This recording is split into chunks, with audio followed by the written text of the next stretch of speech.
सुगंधा,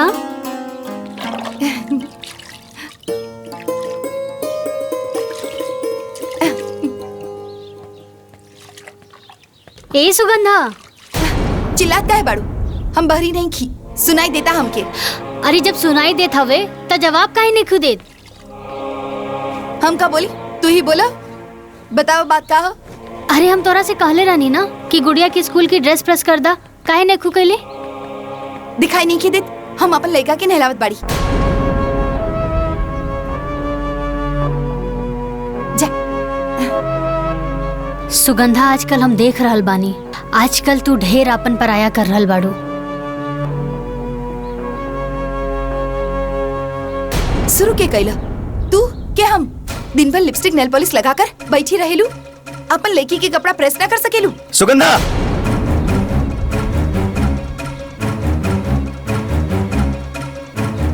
का हो गल तो के? ये कोनो तरीका भौजी से बात करेगा? जी जौन तरीका से समझी ओकरा के उहे तरीका से समझाई। चुप रह लो, शांत रह लो, का हला करत रहो? अरे तोला परोसा आपटीदार सुनी त का कही? रहे दी माई, आज सुगंधा के बोल ले विदा, पता तो चले आखिर एकरा मन में कितना भड़ास भरल बा। बोला पुष्पा, वो छोट है, ओकरा में समझदारी ना। तू तो समझदार बाड़ू, तू ही शांत रहा। अगर ई शांत हो जाए तो घर ना पलट जाए।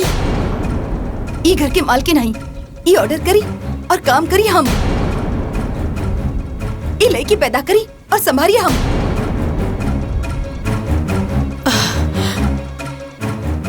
जब संभाल ना सकेलू तब पैदा काहे कैलू? सुगंधा,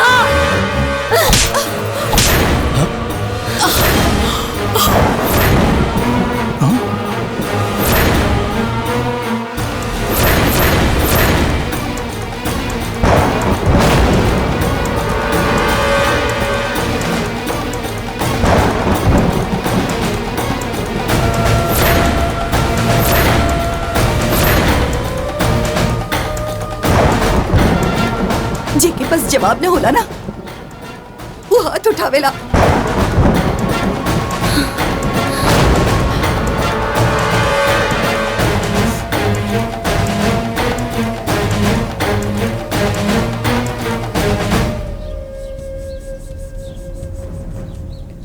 दुल्हन, तारे नौकी दुल्हन पर हाथ ना उठावे के चाहत रहे। अरे वो बच्चा नहीं की, ओकर बियाह हो गइल बा, ससुराइतिन हो गइल बड़ी, बच्चा नहीं की। अम्मा जी, हम तो बड़ बहन होके के नाते ओकरा के थप्पड़ मार देनी। जैसे सुगंधा नैहर में कोनो गलती करत रहे ना, हम ऐसे ही ओकरा के थप्पड़ मार देत रहनी। दुल्हन, तार नैहर में थप्पड़ वाला रिश्ता नहीं के उनके साथ, और बहन के साथ साथ तार देवरानी बन गई बड़ी। तारा ये बात के भूले के ना चाहिए। अम्मा जी, तू चिंता मत करा, हम अभी नैहर में फोन करके माई बाबूजी के यहाँ बुला लेता नहीं। वो सुगंधा के अच्छे से समझा दिए माई, अच्छे से समझा दिए।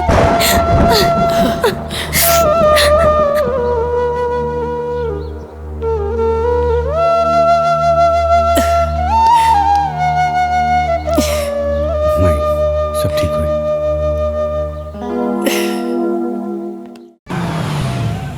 अरे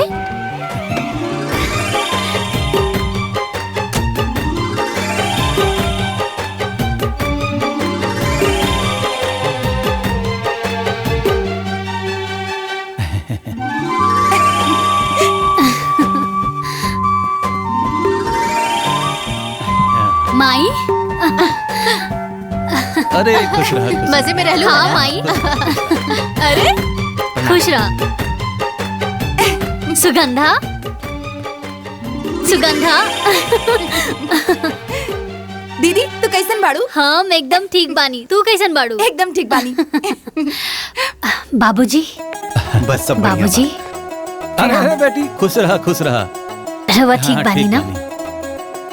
प्रणाम माँ खुश जी। रही। और तू कैसन बाड़ी? ठीक बाबा। अरे बिटिया तो ठीक बाड़ू ना बिटिया, चला ना अंदर चला। आई ना। चल। और सब बताओ अच्छा दीदी, से आ गेलू ना? सब कुछ ठीक बा ना? कोनो हाँ, परेशानी अरे तो राहुल, ना? हाँ, बाबूजी। दामाद जी खातिर भेली लावा, पानी वानी पिए खातिर। अच्छा ठीक बा। हाँ हाँ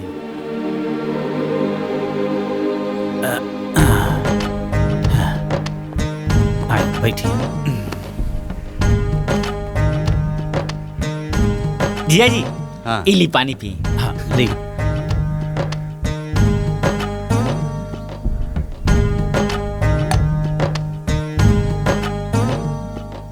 बाबूजी हाँ। ससुरारी आवे नी तब यही भेली खाए के मिलेला। बाकी रिश्तेदार के घर ई भेली के जगह बिस्कुट ले बा। अरे वो किसान का जेकर घर में भेली और धान ना हो। और बताई, घर में सब कुशल मंगल बा? हाँ बाबूजी, आपके आशीर्वाद से सब ठीक है। और खेती वेती के का हाल बा?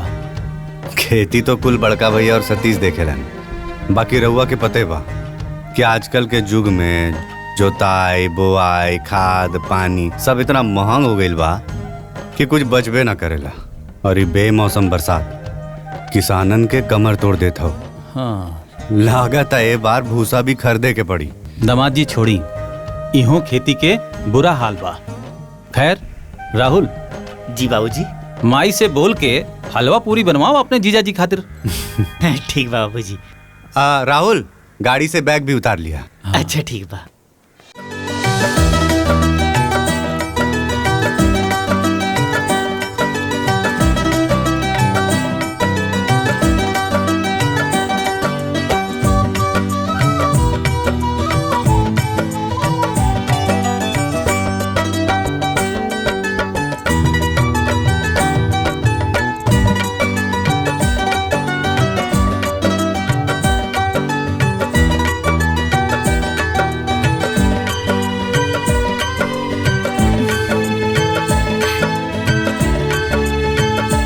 अरे वाह माई, तू ता सुगंधा के खूब गुण सिखा देले बाड़ू। देखा था कितना समझदार हो गई बिया। अरे को समझदार न भइल बिया, बल्कि औरी फुहर हो गेल बिया। ढेर से ढील कपारे में लेके घूमत रहेले। दीदी के बतावे की का जरूरत रहे, पर बता देलू। अब तोहार पेट के पानी पच गए होगी। अरे एकदम ठीक कहलू हो माई जो बता देलू। ए गुड़िया, अपना मासी से दूर रहिया ना तो तारा के भी जुआ हो जाई। दीदी तू भी ना।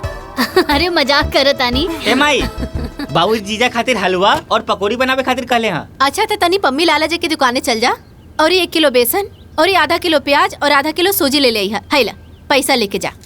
मामा हमू चली। हाँ चल तू चल, पैसा तो ले लेबे दे। जा जा चल आओ। और सुना जल्दी चल आई। ध्यान रखिया गुड़िया के।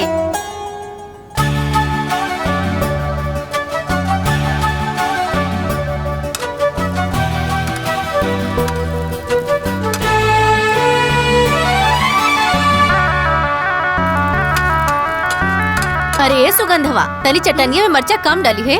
अरे दामाद जी कम दिखाई लेना।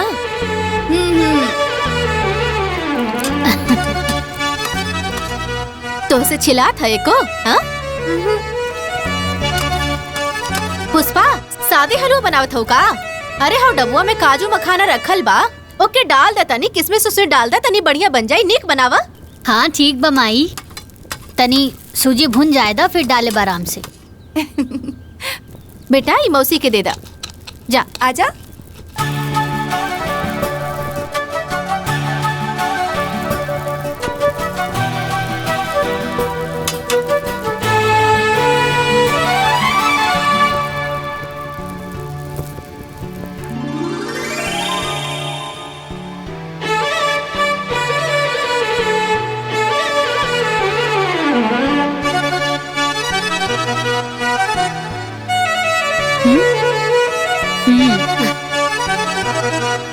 जब मेहमान लोग आवे ले ना तब मौनी लहटिया कट जाला।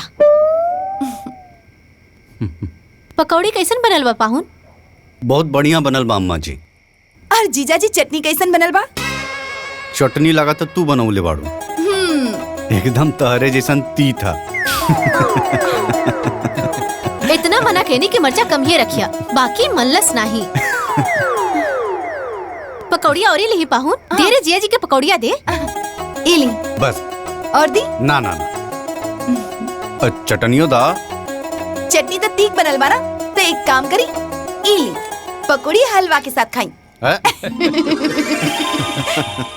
देवकी, हम सोचा था नहीं कि बिटिया और दामाद के एक बार अपने दुबारे पे लिट्टी चोखा बनवावल जाए। का सोचा तड़ू, कैसन रही? एकदम ठीक रही बाबूजी, लेकिन सब केहू ना मिल के बनावल जाए। तो ठीक बा, लेकिन चोखा हम बनाई। बनैया, लेकिन तीत तनी कम बनैया। ना बनाई।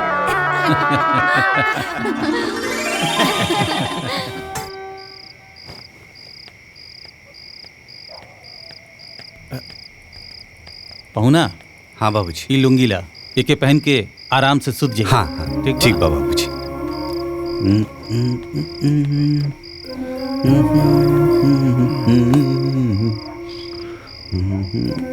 जीजा पानी और चप्पल रख दिले बानी, और कुछ चाहिए तो बता दिया।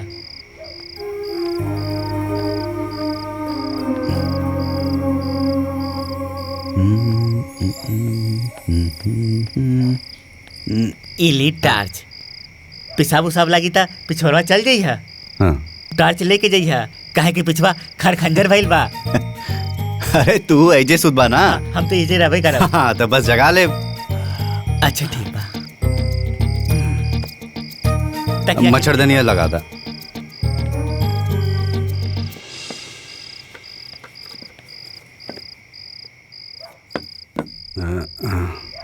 अब मच्छर ना घुसी। चला, शुभ रात्रि।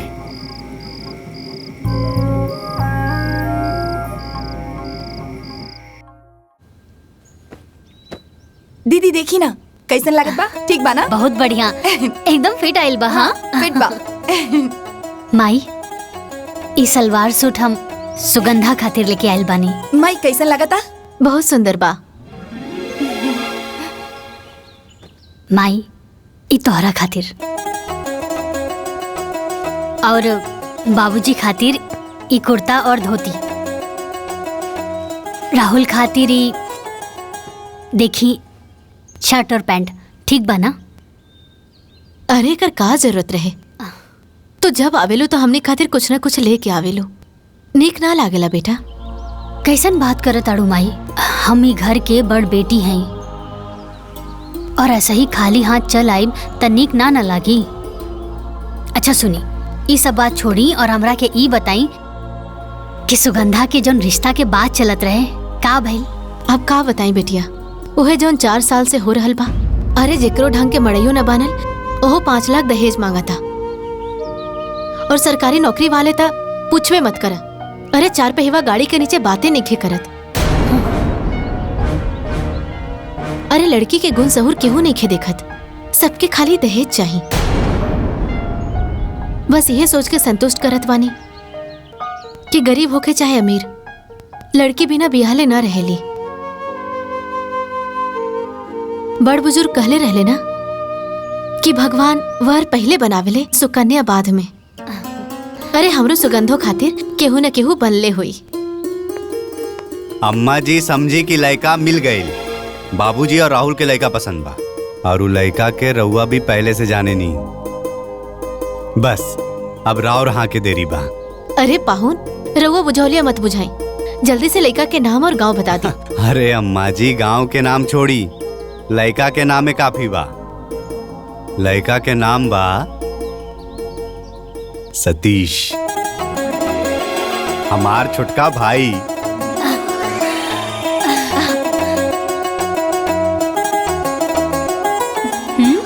अरे अरे मतलब सुगंधा के भी सतीश पसंद बा। देखा कैसे शर्मा के भाग गिल बिया। अब अपन विचार बतावा माई। बिटिया, इसे बढ़िया रिश्ता सुगंधा खातिर और का हो सकेला? बाकी एके घर में दोनों बहन के शादी ठीक होई का?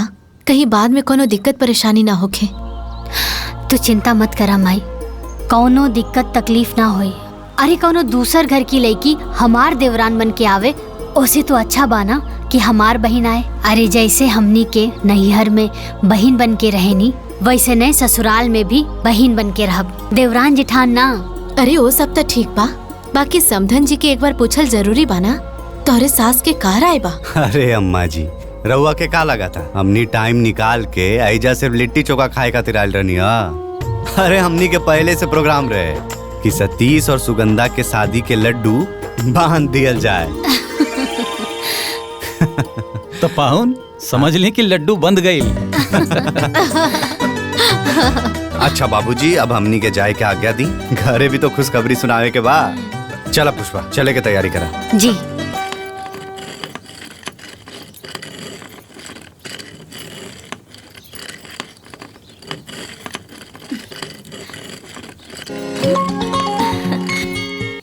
अरे माई प्रणाम। खुश रह। का करत आरू? दाल दरत हई। हमार तो जिंदगी जैसे वही कहावत जैसन हो गइल बा, उठा बुढ़ा सास का चोला छोड़ो जात का। ई चूल्हा चौकी धो के खाली भईनी तो दाल दरत हई। अरे त जेठानी हो के कुल काम तू करेलू त देवरानिया का करेली? अब का कही माई, उ देवरानी ना महारानी है, महारानी। ई घर के मालकिन है। जब मन करेला तब चल जाली अपन भतार संगे। काल के गइल बाड़ी नहीं हरे। हमरा के तैसन लागता कि हम जेठानी ना नौकरानी है और वो हमार सास तिजोरी की चाबी दे दिल बाड़ी ओकरा के। काहे के ओकर भतार तो कमासुत बाड़े ना और हमार तो खेतिहर बारन। और जब कुछ हम मांगी सासू माँ से वो कहेली जा मलकिनिया से बात कर ला। अब तू ही बताओ माई, जेठानी होके एक एक रुपया खातिर देवरानी के सामने हाथ फैलावे के पड़ेला।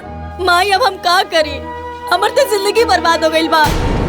रोवा मत बबनी, अब का करबू? ये सब किस्मत के खेला बा। जब किस्मत पलटेला ना तब ये होला। अच्छा हाँ बिटिया, अपने देवर से सुमन के बियाह के बाद अपन सासू माँ से कहलू है कि ना? ओ का है ना, दोनों बहन के घर में रहबू त ससुरा में राज करबू और देवरनिया के दबा के रखबू। अरे माई, हम रोज रोज के काम काज के चक्कर में भुला गई नी। अच्छा सुनो, तू चिंता मत करा। अच्छा सासू माँ के अच्छा मूड दे के ना बात करम। बस भगवान से ही मनावा कि वो महारानी ना कोनो अड़चन न डाले। चाची आ गईली, चाची आ गईली। अच्छा माई, हम फोन रखा तानी, लगा था कि महारानी आ गईली। रखा। अच्छा ठीक बा, फोन करत रहिया। माई चाची आ गईली। ई का बा? मिठाई। मिठाई तू खा ला। ऐसन बा तो अभी हमहू खा ले तनी।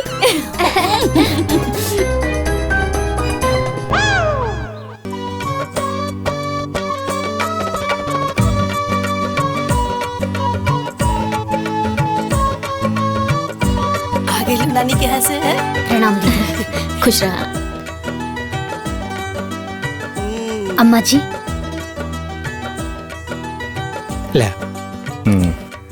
ला भैया। ए बबुआ, हाँ माई।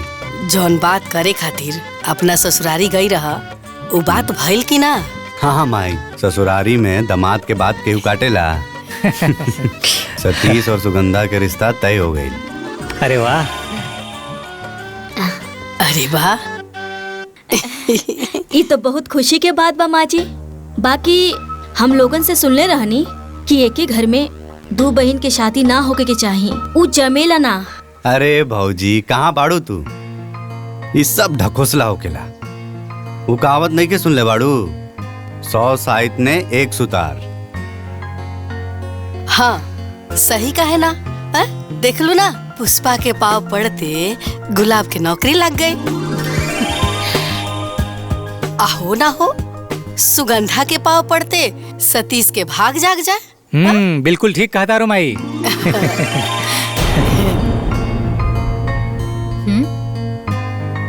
ए दुल्ही, छत पर ना अमहर रख ले बनी सुखावे खातिर, सूख गई हो, जा लेके आ जा। लाओ। तो का हो? ल तू मौका ढूंढत रह गेलू और चौका मार दिहलस। एक तो खुद तोहर जियल मुश्किल कैले रहल आ दूसर को आगे। अब तू सोच तोर का होई।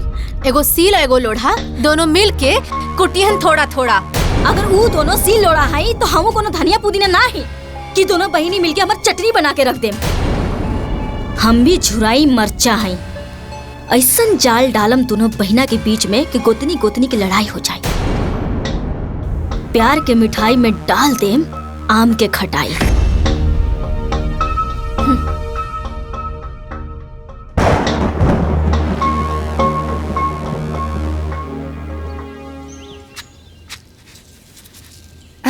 कराव तनी बात। मई इला का दीदी हवे? के फोन है। अच्छा। बात करी। हेलो। हाँ बिटिया। अरे माई, पंडित जी आयल रहलन, सुगंधा और देवर जी के कुंडली मिल गइल बा। अच्छा। माई समय बहुत कम बा, जल्दी से तैयारी शुरू कर दा। ए बिटिया, अगुआ तू ही बाड़ू और ये बड़ बहिन तू ही बाड़ू। अरे दोनों जगह तो ही के संभारे के बा। सुना, ब्याहे के पहले ही चल आई है। अरे माई तू चिंता मत करा ना, हम नैहर भी संभाल लेब और ससुराल भी। अरे पहले हम अपन देवर जी के हरदी लगाई, फिर नैहर आके अपन बहन के चुमावन भी कर लेब। अरे माई मटमंगरा ससुरे तो भतवानी नैहर आके खाई। ठीक बा बिटिया। अरे इतना पैसा कहाँ से दिहल जाई? तू का बात करो तरु? माई ये अंगूठी, घड़ी और सिगड़ी दही गुड़ के बखत ना देवर जी के मड़वा में पहना दिया, और ये थैला ली, ए में क्रीम पाउडर और जरूरत के सब सामान बा, एक ही मड़वा में रख दिया। ए बेटिया, इकुल हम का करब? इकुल बाबूजी के देदा, कुल इनकरे करे के बना। अरे बिटिया, ये सब करे के का जरूरत रहल? वैसे भी शादी में बहुत कैले बाड़ू। बाबूजी घर के हालत हम जानत हई, और राहुल भी छोट है, अभी होकर कहीं नौकरी चाकरी भी नहीं खिलागल। बाबूजी ना ये कुछ नगद पैसा बा, रख ली, मड़वा में काम आई। बेटी, बाप के कंधा के बोझ वैसे तो बेटा के उठावे के चाही। बेटी होके तू उठैले बाड़ू, भगवान तोहरे जैसन बेटी हर माँ बाप के दे। बाबूजी हेरोवा कैसन बात कर रहल बानी, और खुशी के मौका पर आँख में आंसू ना, चेहरा पर मुस्कान होके के चाही।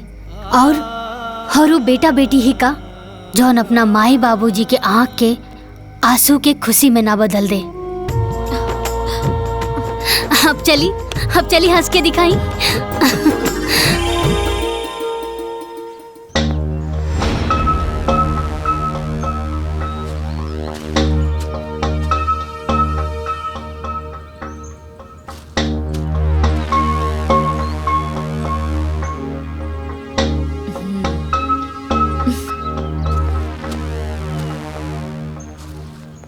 कितना थोक पे चढ़ाओ तनी माँ जी देवर जी के शादी पे?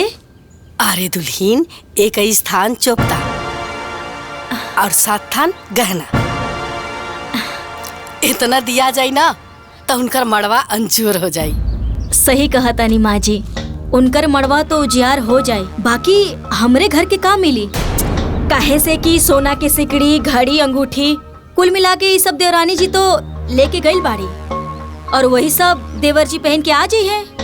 ब्याह के तो कुल खर्चा देवरानी जी उठाओ तरी, ससुराल के कमाई नैहर में जाके लुटाओ तारी। अरे दुल्हीन, ऐसे ना बोले के, और लोग भी तो अपने ना। और कन्या के ब्याह करावल ना बड़ा पुण्य के काम होला। बस डीह बाबा करस सब कुशल मंगल से हो जाए। माई का बिटिया? माई अब ऐजा के तो कुल काम निपट गेल बा, ता आगे के बाकी की जोन बचल बा तू संभाल लिया। हम और दीदी जात बनी हो जा परछावन की तैयारी करे। ठीक बा बिटिया, तू जा, ऐजा के कुल काम निपटा गेल बा, बाकी तो जाके संभाल ला। ठीक बा माई, अपन ख्याल रखिया। हाँ, प्रणाम। खुश रहा।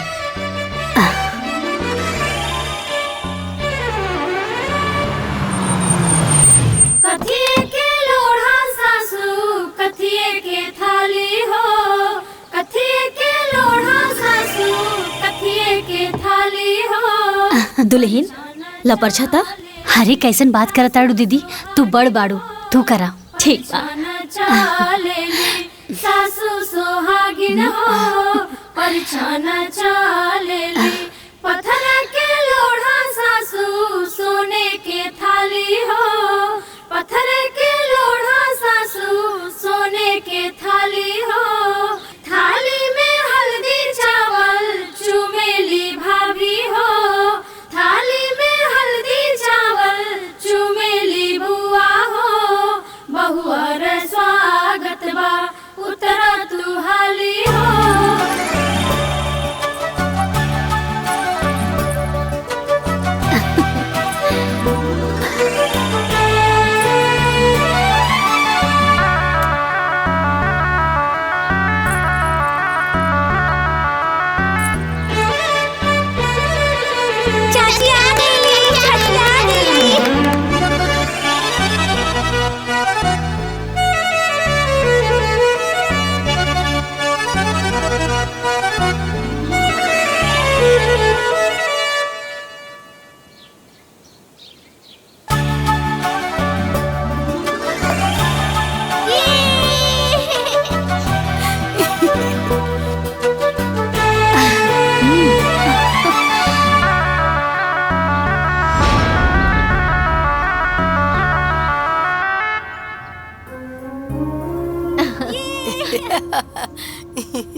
एगो बात कही दीदी, पूरा गांव में चर्चा बाकी कि तहार बारात बहुत बढ़िया गेल रहे। कि ऐसन बारात गईल रहे, वैसे ही लड़की वाला भी बाराती के दुआरे पर स्वागत भी कैलन हा। अरे मसूर के दाल, गोलगप्पा, पनीर, मन भर छेना। ई कुल तो ठीक बा बिमला, बाकी एक घर में दो बहन के शादी करे के ना चाहत रहे। शादी के बाद बहन बहन ना रह जाली, देवरानी जेठानी बन जाली, आके थरिया फेंक के झगड़ा करे लग जाली। भगवान ना करे कि रउआ के घर में कभी ऐसन होखे, लेकिन का करबू, गोतिन गोतिन के झगड़ा तो सबके घर में होखेला। अच्छा तो ठीक बा, हम जा तानी, घर में बहुत काम बा। हमनी के चलो तनी जा हमनी के बेटू चलो।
दीदी, आज बचपन की याद ताजा हो गई। जब हम स्कूल जात रही तो ऐसे ही हमारी चोटी बनावत रहू ना। बस फर्क इतना बा कि आज दूगो ना एगो बनावत बाड़ू। अरे पगली, तब में और अब में अलग बात। तब तू छोट रहलू, स्कूल जात रहलू, यही से हम तोहार दू चोटी बनावत रहनी। लेकिन अब तो तहार बियाह हो गइल बा। हाँ, ससुरौतिन हो गइल बाड़ू। अब दू गो ना एगो चोटी बनी। ठीक बा। ला शीशा ला, देखा कैसन बनल बा। शीशा देखे की कोनो जरूरत ना। हमार दीदी बनावत बाड़ी और ठीक ना बनी। का निमन बा का बुरा बा, हमसे ज्यादा हमार दीदी जाने ली। अच्छा, ये पल्लू ना हमेशा ऐसे सर पे रहे के चाहिए। दुल्हन, तू दोनों बहन ना ऐसे ही बहन बहन बन के रहिया, कबो देवरानी जेठानी मत बनिया।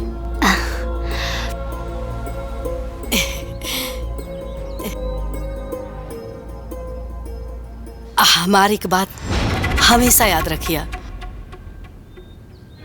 कि घर में शांति से बढ़ के ना कोनो दौलत ना होखेला। माई के अचरा से बढ़ के ना कोनो दुनिया होखेला।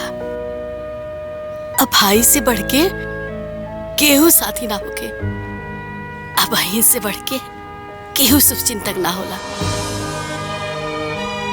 ये दुल्हन, हाँ एगो बात कही। बोली ना अम्मा जी। देखा दुल्हन, घर के बरकत ना मर्दन के हाथ में ना होकेला, हम औरतन के हाथ में। हम औरत चाहिए ना तही घर के स्वर्ग बना सकेले और हम ही औरत चाहली ना तो ई घर के नरक भी बना सकेली। ई बात के हमेशा याद रखिए दुल्हन। अम्मा जी, जौन आशा और उम्मीद रहुआ हमनी से रखले बानी ना, हमनी दोनों बहन ओकरा के कब्बो नहीं के तोड़ब। हम रहुआ से वादा करतानी कि हमनी दोनों बहन ससुराल में बहन बन के रहब, कबो देवरान जिठान बन के ना रहब।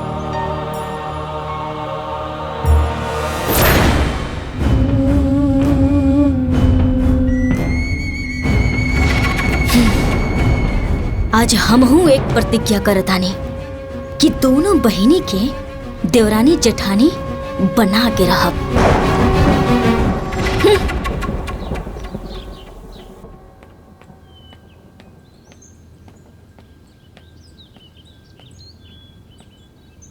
माँ जी, पिंकी के कपड़ा पुराना हो गईल बा, अगर एक दो कपड़ा नया मिल जाए तो बढ़िया हो जाए। अब अरे दीदी, नया कपड़ा किने के का जरूरत बा? गुड़िया के 3-4 गो सेट ऐसे ही पड़ल बा, हम दे दे उहे कपड़ा पिंकी के पहना दिया। बाकी माई कितना उतारा पहनाई? एक जोड़ी नया दिला देती तो हमार बिटिया 30 त्योहार के दिन पहन लेहित।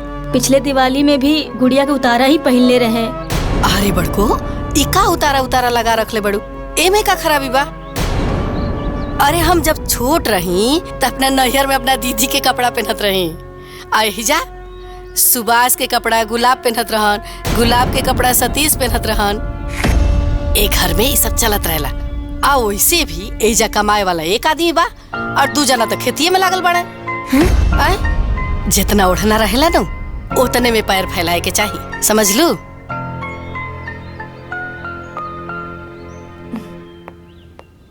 माँ जी, इली चाय रख दा। सुगंधा, रसोई के काम खत्म हो गइल बा। तजा पिंकी और गुड़िया के तैयार कर दा, स्कूल खातिर लेट हो जाई। जी दीदी। आवा। तू का खड़ बड़ू कपार पे? तारा के अलग से बोले के पड़ी का? तारा कोनो काम धंधा नहीं के घर में? जा ला दुल्हन चाय पी ला।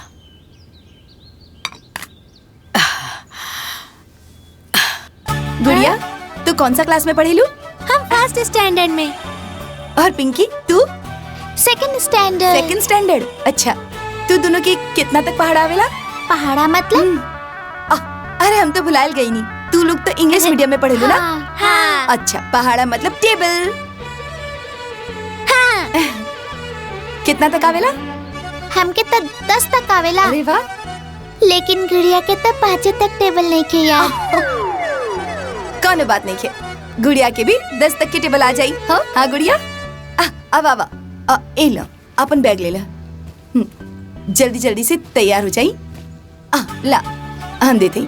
पिंकी, गुड़िया, अरे जल्दी पकड़ा, स्कूल खातिर लेट होगा था।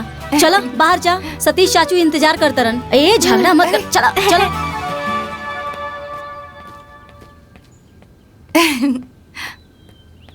सुगंधा, हाँ नाश्ता पानी तो हो गई, खाना में का बनी आज? अच्छा सुना ना, तू एक काम करा कि आलू और गोभी के तरकारी बना ला और ना कचौरी बना ला, हमरा के बहुत पसंद बा। और तू निम्मन भी बनावे लू। हाँ ठीक बा दीदी, अभी बना देता नहीं। ठीक बा। अरे सुना सुगंधा, सूजी के हलवा बना लिया, कुछ मीठा भी हो जाए। ठीक बा दीदी, दोनों बना देता नहीं।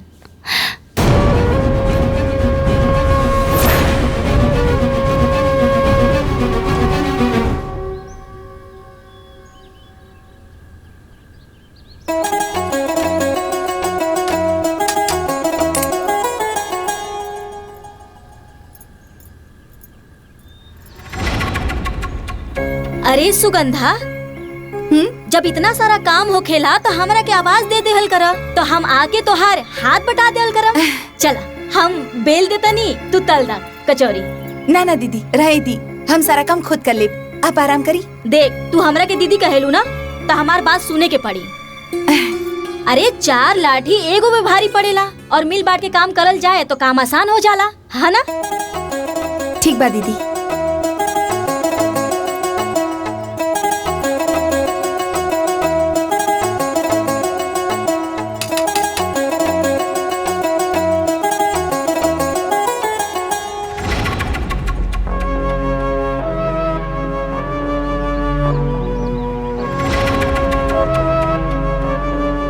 सुनो ना, ऊ देख देवरानी के। अरे तोहरा के कचौड़ी बनावे के ऑर्डर देके खुद नेल पॉलिश लगावतिया। ई ना के छोटकी बहन के आके हाथ बटाती ही। अरे कचौड़ी बनावल इतना आसान नहीं खे, कितना मेहनत लागेला देखा। यही तो दीदी के नैयर की आदत हो गई हमरा से काम करावे के, और दीदी के काम करल हमरा के बहुत ही निमन लागेला। बनाई ना हमार दीदी के ना कचौड़ी बहुत अच्छा लागेला पनीर के।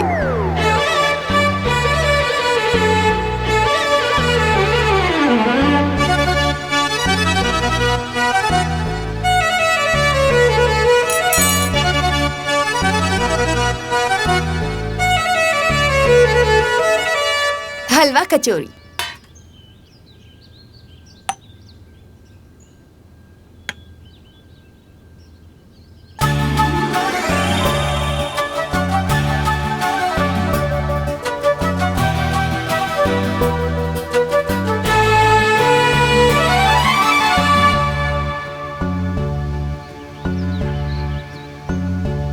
अरे वाह सुगंधा, ये तो बहुत टेस्टी बा। एकदम नैहर वाला स्वाद बा एमे।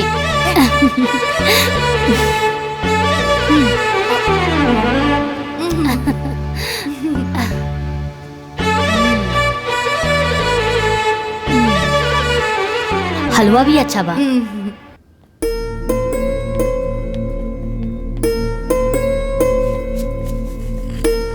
माँ जी, हाँ गोलू बहुत शरारती हो गए बा। दिन भर गांव के लड़का के साथ खेलत रहले। हम सोचे तानी कि गोलू के नाम प्ले ग्रुप में लिखवा दी। अरे दुल्हीन, तो हमारा से का पूछा तारू? जाके अपना दीदिया से पूछा, काहे से कि घर के मालकिन उहे ना हई। ठीक बा, दीदी तक कबो भी हमारी बात के मना ना करेली। हाँ, हम अभी जाके पूछ लेता ना। चल चल गोलू, बहुत शरारती हो गल बा। कितना बार कहले ऐसे लड़का के साथ मत खेला कर।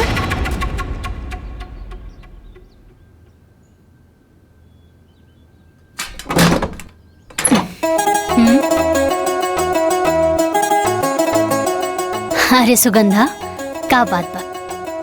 हमरा से कुछ कहे आयल बाड़ू? अरे वाह दीदी, तू तो हमारा चेहरा पढ़ ले लू। दीदी, हम बोले के चाहता नहीं कि गोलू के नाम प्ले ग्रुप में लिखवा देवे के चाहिए। ये 2.5 साल के हो गए बा, कम से कम ABCD तो बोले सीख जाई। अरे सुगंधा, अभी हमार गोलू ठीक से बड़की माई ना बोल पावेला, ABCD का बोली? 3-4 साल के हो जाएदा, सीधा KG में एडमिशन करवा दे, ठीक बा ना? बाकी दीदी, गोलू के उम्र के गांव के कई लड़का अभी से स्कूल में जावेला। सुगंधा, अब सब केहू के पागल बा त हमनियों के पागल हो जाई ना नू। अच्छा ये बतावा, हमनी के टाइम पर ये सब इले पिले ग्रुप रहे, ये सब कोनो ढकोसला रहे ना नू? प्लीज दीदी, ये गोलू के भविष्य के सवाल बा। सुगंधा, तू गोलू के सिर्फ माई हो, लेकिन हम अपना गोलू की बड़की माई बानी और मौसी भी बानी। अब गोलू की चिंता करल तू छोड़ दा, सब बड़की माई के ऊपर छोड़ दा।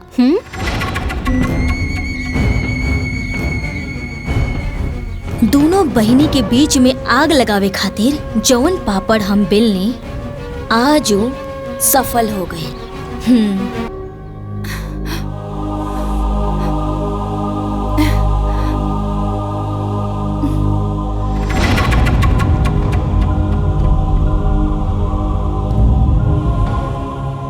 लाग गई लाग। अब देखा कैसे ई आग के हम ज्वालामुखी बनावत हैं।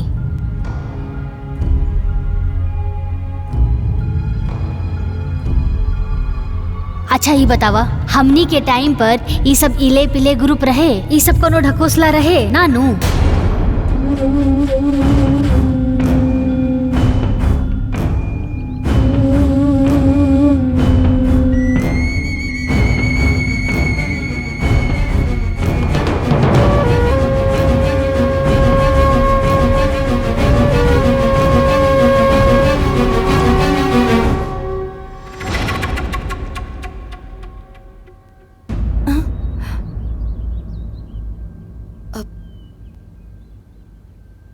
अच्छा सुगंधा जी, हमरा के एगो बात बतावा, जब आंधी तूफान आवेला तो सबसे पहले कौन सा पेड़ गिरेला?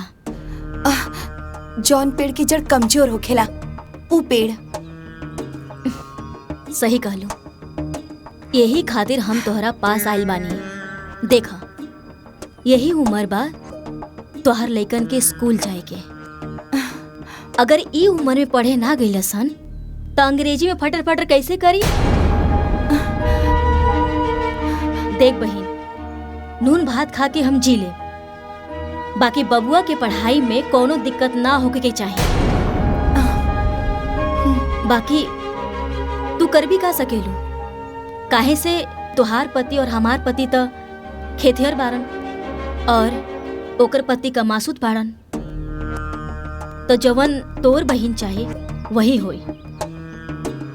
तोर लइकन के भविष्य तुहार बहिनी के हाथ में बा।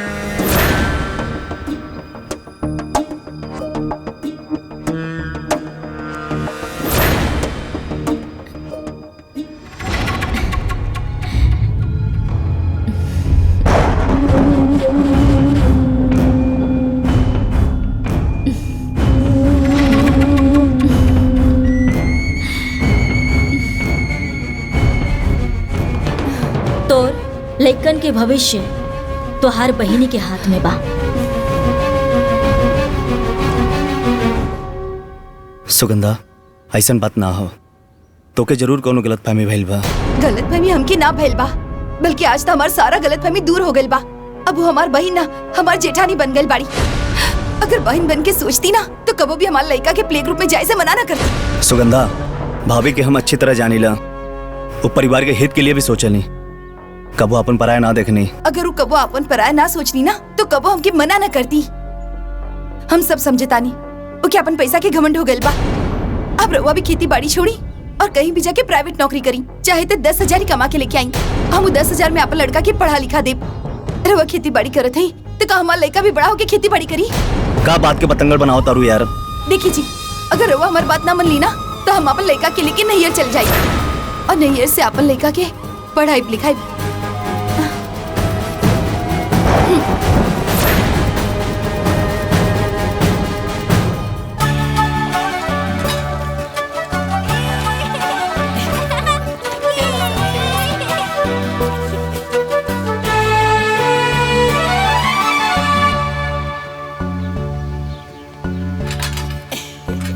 सुगंधा।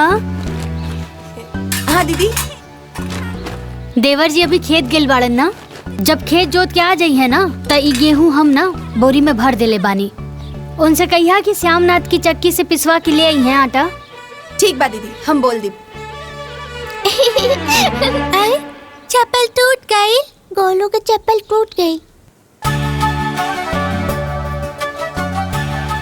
माई, हमार चप्पल टूट गई बा। दिखाई।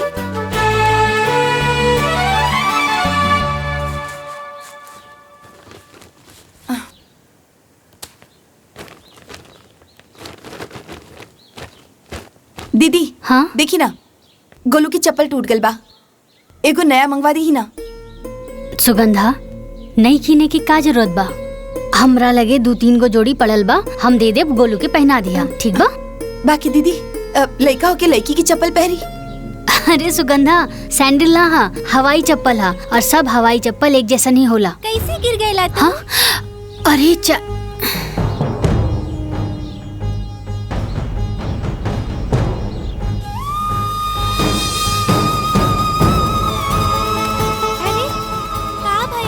माँ जी, कपड़ा तो उतरल हमार लड़का पहनत बा, अब का जूता चप्पल भी उतरल पहरी। 100 रुपया की चप्पल खातिर मना कर तारी।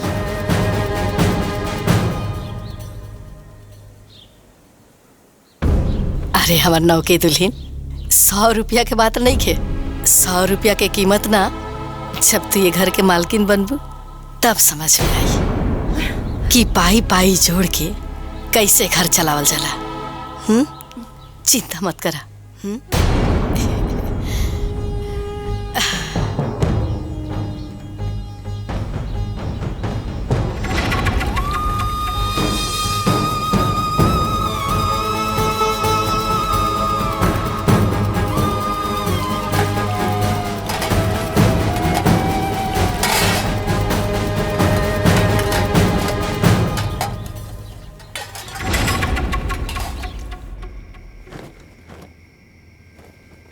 सुगंधा हाई ला गोलू के पहने खातिर देवरानी जी भेजले बाड़ी।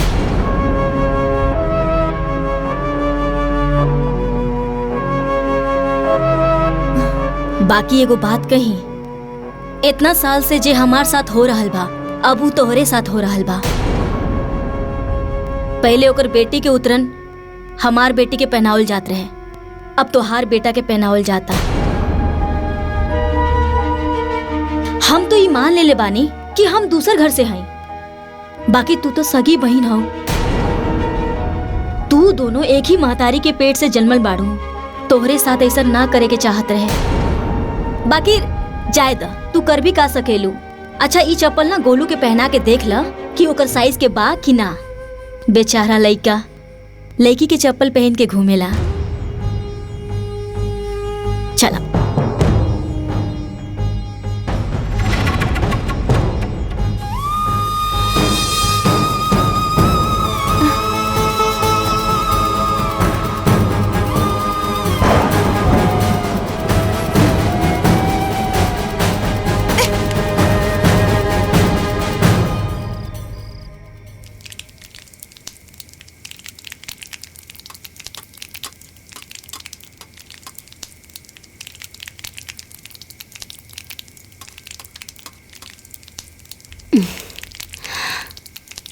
सुगंधा। हाँ हमार कपार बहुत बथा था, एगो अदरक इलायची वाली चाय बना दे तू।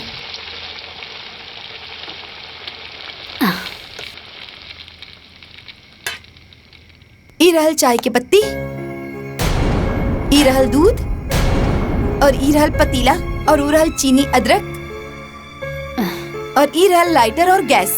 आपन चाय बना के पी ली। अरे तो एमे खिसियाए वाला कौन बात बा? हाँ हम खुदे बना के पी ले। हाँ तोहरा के पिए के बा ना। लाग गई लाग। अब देखा कैसे ई आग के हम ज्वालामुखी बनावत हैं।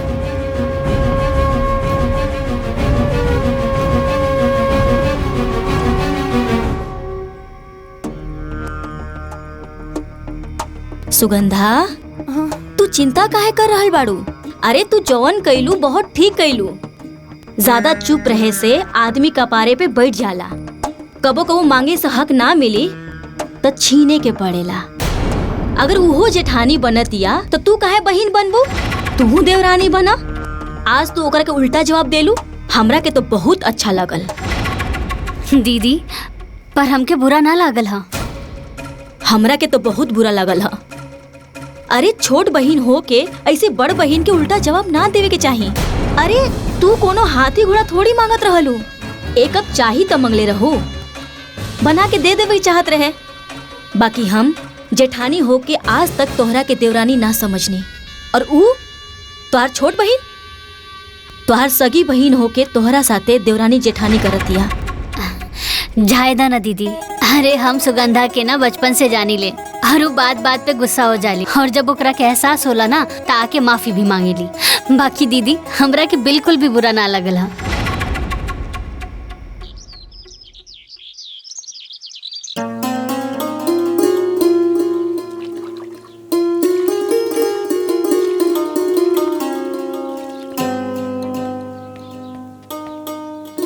सुगंधा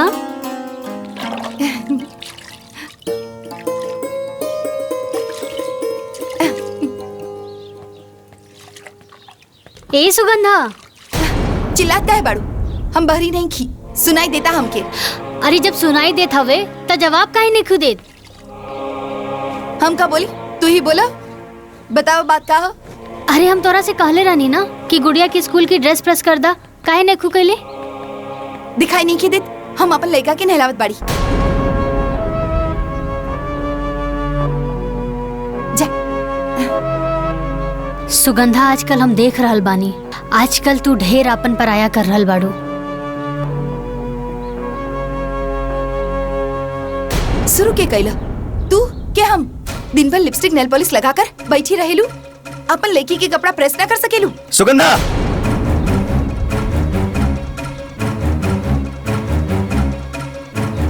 का हो गल तो के? ये कोनो तरीका भौजी से बात करे कर? जे जौन तरीका से समझी ओकरा के उही तरीका से समझाई। चुप रह लो, शांत रह लो, का हला करत रहो। अरे तोला परोसा आ पटीदार सुनी त का कही। रहे दी माई, आज सुगंधा के बोल ले विदा, पता तो चले आखिर एकरा मन में कितना भड़ास भरल बा। बोला पुष्पा, वो छोट है, ओकरा में समझदारी ना है। तू तो समझदार बाड़ू, तू ही शांत रहा। अगर ई शांत हो जाए तो घर ना पलट जाए। ई घर के मालकिन नहीं, ई ऑर्डर करी और काम करी हम। ई लड़की पैदा करी और संभारिए हम।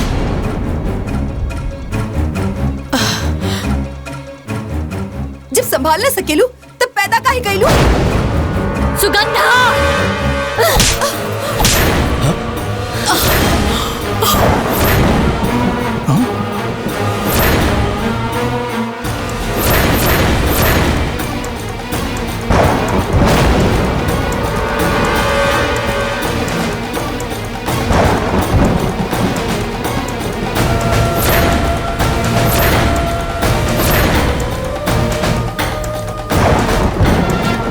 जेके पास जवाब न होला ना, वो हाथ उठावेला।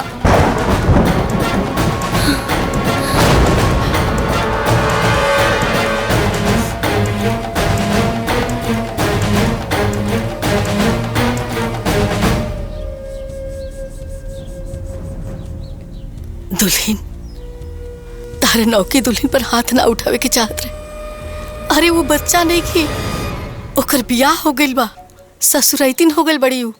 बच्चा नहीं की। अम्मा जी, हम तो बड़ बहन होके के नाते ओकरा के थप्पड़ मार देनी। जैसे सुगंधा नैहर में कोनो गलती करत रहे ना, हम ऐसे ही ओकरा के थप्पड़ मार देत रहनी। दुल्हन, तार नैहर में थप्पड़ वाला रिश्ता नहीं के उनके साथ, और बहन के साथ साथ तार देवरानी बन गई बड़ी। तारा ये बात के भूले के ना चाहिए। अम्मा जी, तू चिंता मत करा, हम अभी नैहर में फोन करके माई बाबूजी के यहाँ बुला लेता नहीं। वो सुगंधा के अच्छे से समझा दिए माई, अच्छे से समझा दिए।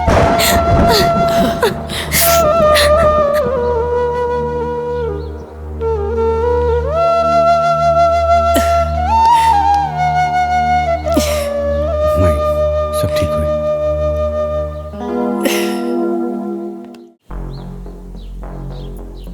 ओ कमाई बाबूजी की बताइए, हम खुद ही नहीं है जाते। हम ही समाई बाबूजी की बता दे कि घर में हमारे साथ का होत बा।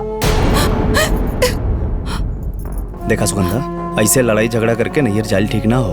तक उनके हम पर हाथ उठावल ठीक बा?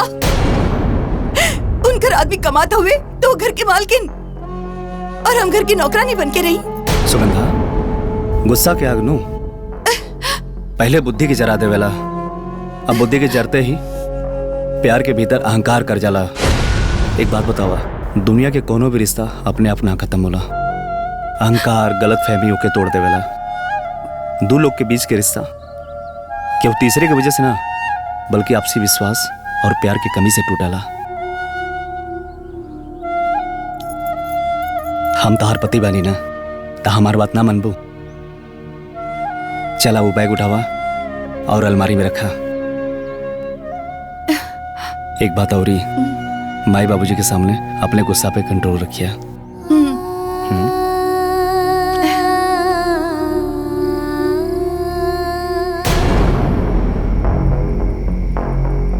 बाबूजी, ले ना पानी पी ही ना।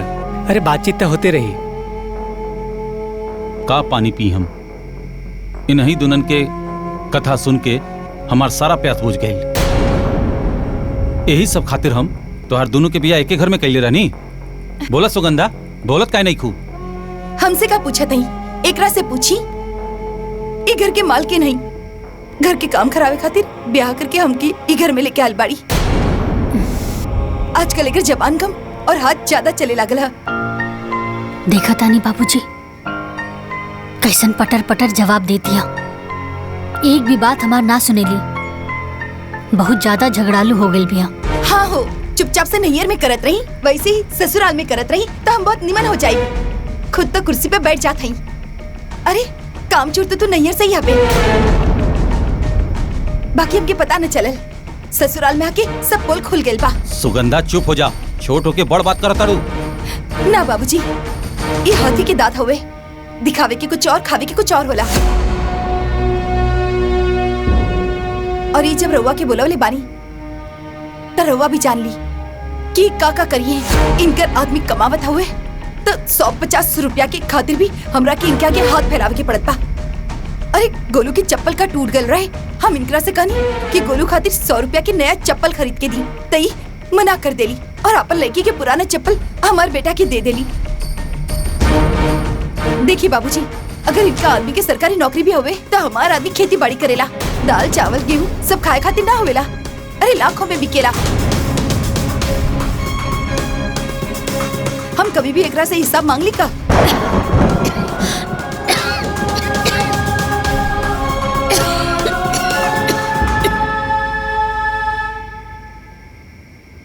तारा के हिसाब चाहे ना सुगंधा,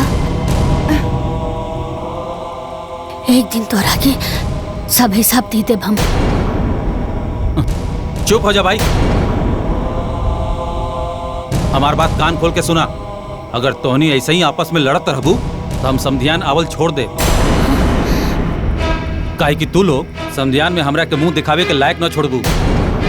बिटिया, हम बाप होकला के नाते तो से विनती करतानी कि जैसे तू दोनों के नाम पुष्पा और सुगंधा है, वैसे ही ससुराल के बगिया के सुगंधित करा। समधन जी, हम दोनों बिटिया के तरफ से हाथ जोड़ के तो से माफी मांगतानी। समधी जी, माफी मांगे की कोनो जरूरत नहीं है।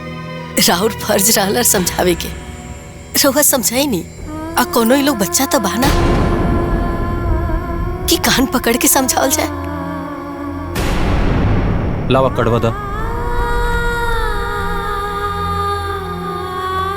अरे हम आवत रहनी था, सोचनी के राहुल के शादी के कार्ड एक पन दुकार हो जाई, आपके पूरा परिवार के साथ आवे के बाद। जी जी। समधन जी, एक और विनती बा कि राहुल के शादी से कुछ दिन पहले हमरे दोनों बिटिया के भेज दी, काहे कि राहुल के माई के काम काज में मदद मिल जाए।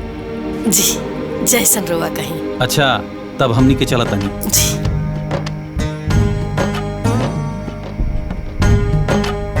प्रणाम बाबूजी। प्रणाम माई। खुश रह बेटी। माई खुश रह। अरे रख ला। खुश रह। इला। गोड़ लागत नहीं। हाँ, खुश रह, खुश रह। गोड़ लागत नहीं माई। इला बेटा, अरे रख ला। प्रणाम माई जी। खुश रह। प्रणाम माई। प्रणाम। खुश रह, खुश रह। हाँ, प्रणाम खुश रह। प्रणाम माँ जी। हाँ, आज्ञा दी, चला।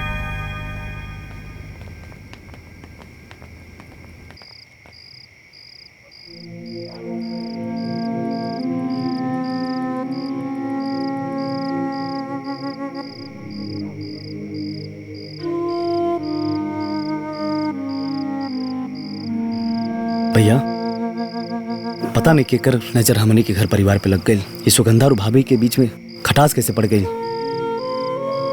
सब सुगंधा की गलती हो। अपने से बढ़ के कबो उल्टा जवाब ना देवे के चाहिए। ए भाई, जहां 4 बर्तन रहेला ना तो आपस में बजबे करेला। वो दोनों सगी बहन हैं, आपस में लड़िए झगड़िए फिर एक हो जाइए। तू ये सब छोट बात खातिर चिंता मत कर।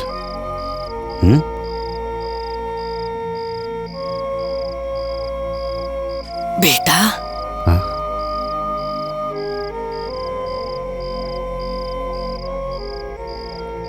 देखा बेटा, तू लोग ऐसे ही आपस में समझदारी से रहिया। मेहरारून के झगड़ा लड़ाई की आज तो हम लोग के रिश्ता में ना आवे के चाहिए। हमारे 60 साल के उम्र हो गई। बहुत बड़ा ना अनुभव बा बेटा कि अक्सर भाईन भाईन में अलगावची ना औरतन के लड़ाई झगड़ा के कारण नहीं होला। देख बेटा, तू लोग से हम विनती करत नहीं अरे माई कि तू लोग आपस में कबो कटास बतावे दिया न तब जीते जी मर जाए। ना माई, तारा पता बानू, बाबूजी हमेशा कहत रहे कि एक दूसरा के साथे रहल परिवार ना कहला, परिवार वो कहला जे एक दूसरा के दुख सुख में साथ रहेला।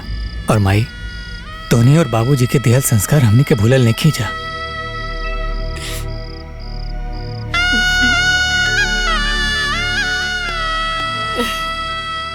तीनों भाई तो से वादा करता ने प्रेम के बुनियाद पर बनल घर के दीवार में कबो दरार ना आवे देव। हाँ माई। हाँ माई, बाबूजी के अरमान के मोती के माला हमनी कब्बो टूटे ना देव। वचन देता नहीं माई, हमने के सांस टूट जाई मगर साथ कभू न छूटी, कभू न छूटी।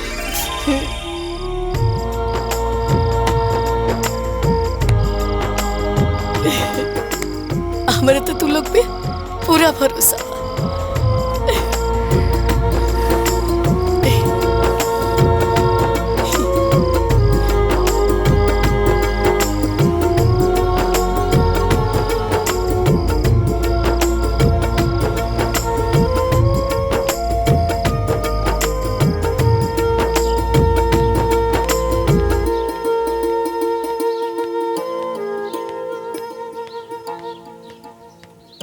अम्मा जी, इली चाय पी ली।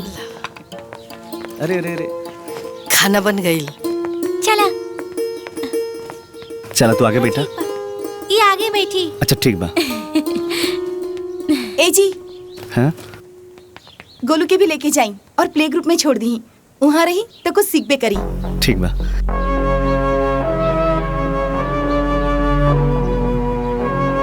ए तेरे पे बैठ जा। चलो बैठा लो। Bye bye bye bye bye bye बेटा, जाए बाय बाय।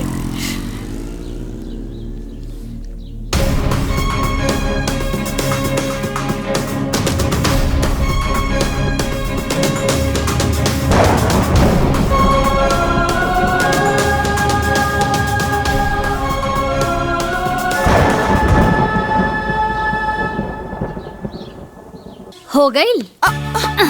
अब अरे दीदी, अरे चला ना हम ना करब, तू करना। और इला अरे तू काहे नहीं की करब?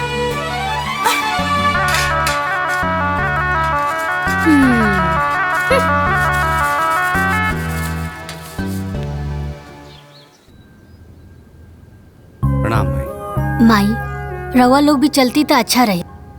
हाँ अरे दुल्हीन, तू दोनों जानी बहन जाता रू ना, जा बढ़िया से शादी ब्याह निपटा के आ जा। सुगंधा तैयार हो गईलू, हम तहरे इंतजार करत रहनी। हाँ चला एक साथ चल जाए, एक ही गाड़ी में। हाँ तू जा, हमरा के तोहरा साथे नहीं खिंचाए के बा।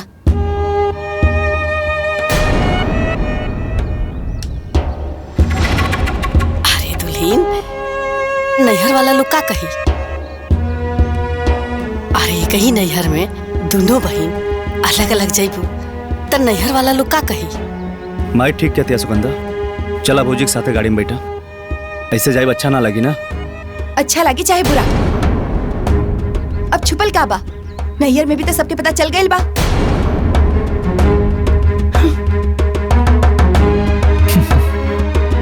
ठीक से जाइए।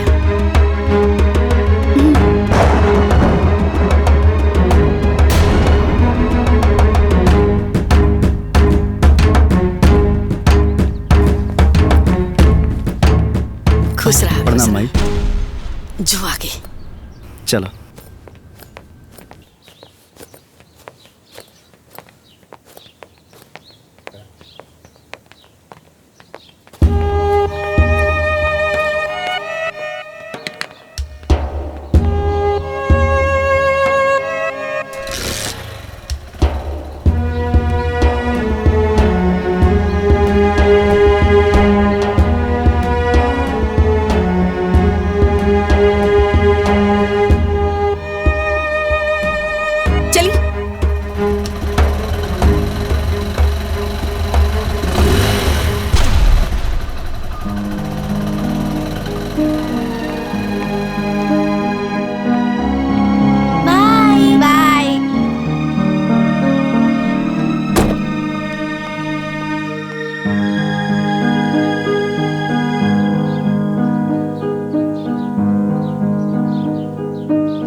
खाली रहला गाड़ी इना के जाके में बैठ जाई।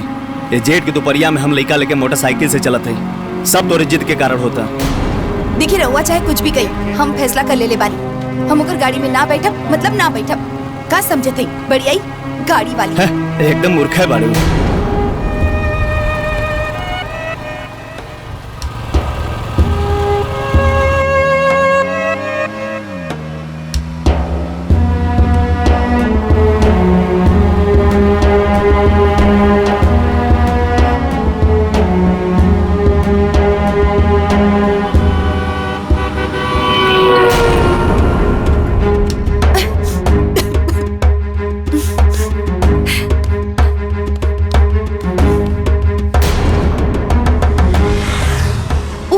जानबूझ के उड़ा के गईलू ना हमरा पे धूल।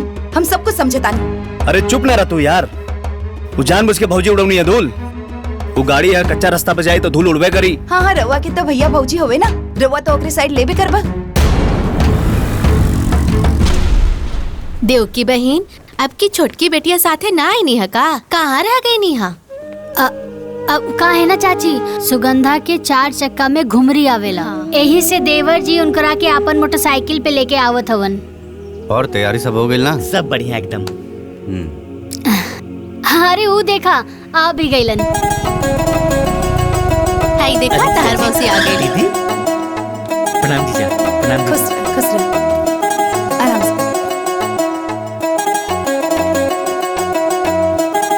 जा। खुश रहा। प्रणाम माँ। कैसन बाड़ा बेटा? ठीक बाड़ा ना? बहुत याद करत रही लखा। अरे खुश रही जाइए अंदर। खुश रहा खुश। प्रणाम बाबूजी। और बेटी सब ठीक बना? हाँ ठीक बना। हाँ ठीक। खाला सब तहरे खाती है। हाँ प्रणाम बाबूजी। सब ठीक बना? एकदम हाँ, ठीक। आओ बेटा आओ। और काम काज कैसन चला था? सब बढ़िया एकदम। ऐसा कुतला बहन लगा था कि दोनों बहन के ससुरा में ना जमता। यही लिए कहल जाला कि दोनों बहन के शादी एक के ससुरा में ना करे के चाहिए।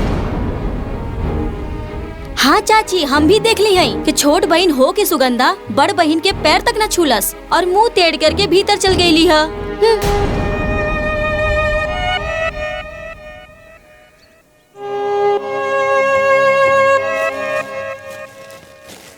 सुगंधा कितना बार कहनी है कि ससुरे के झगड़ा नैहर में मत लावल करा।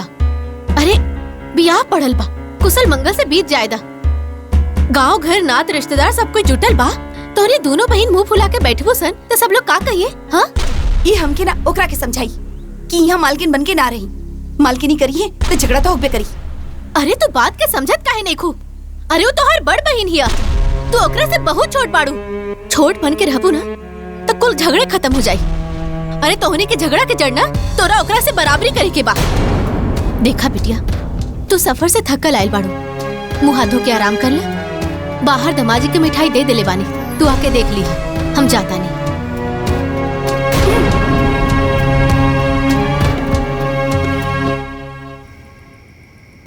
देखा बेटिया, ये कुल चौकटा के साड़ी है और ये पास थान रतन क्या रख ले बानी। साड़ी बहुत बढ़िया बा माई। हाय देखा तहार भसुर के शर्ट पैंट और ये तीनों समधी के पैंट शर्ट बा। कुल कपड़ा बहुत अच्छा बा माई। अरे सुगंधा आवा बिटिया, तू देख ला। पहले मालकिन के दिखा दी, हम तो बाद में देख ले।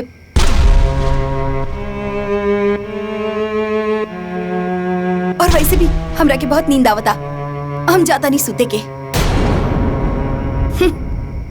देख ली माई, ये ऐसने बोली टोली हमरा के वहाँ भी बोलेली।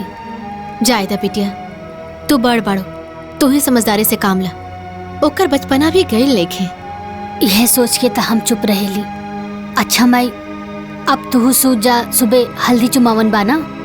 हाँ ठीक बा।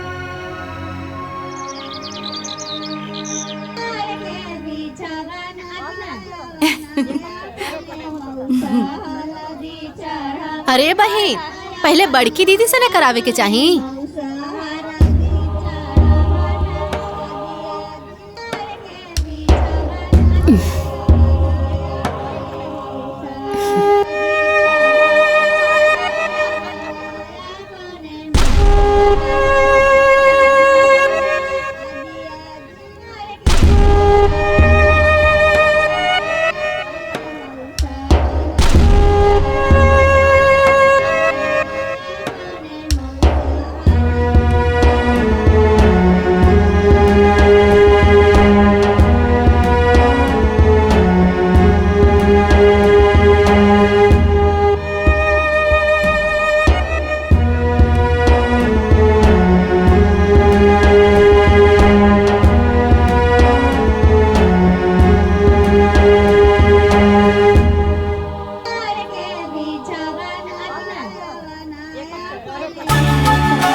माई। हाँ बिटिया।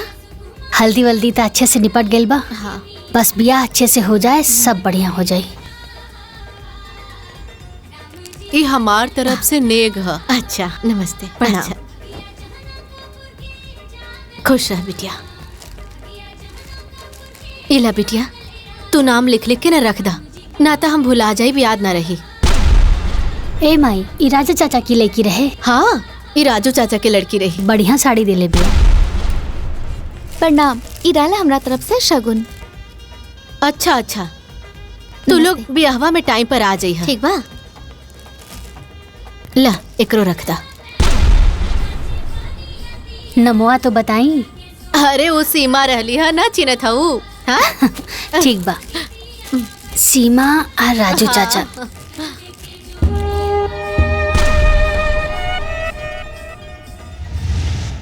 माई। का बिटिया?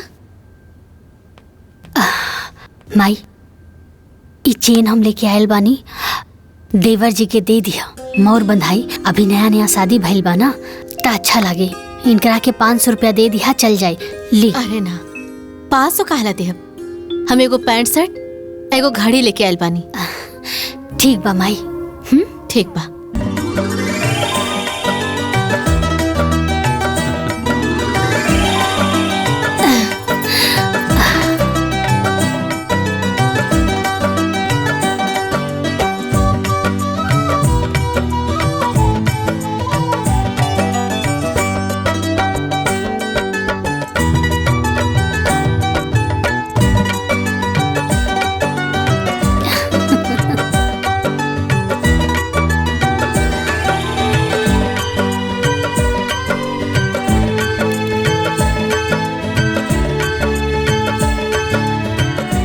दीदी पतो हो तो बड़ी सुंदर बिया।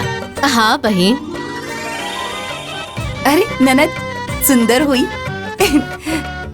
तो भौजी काहे सुंदर न हुई। इली हमार तरफ से तो हर मुंह दिखाई। निमन भाना।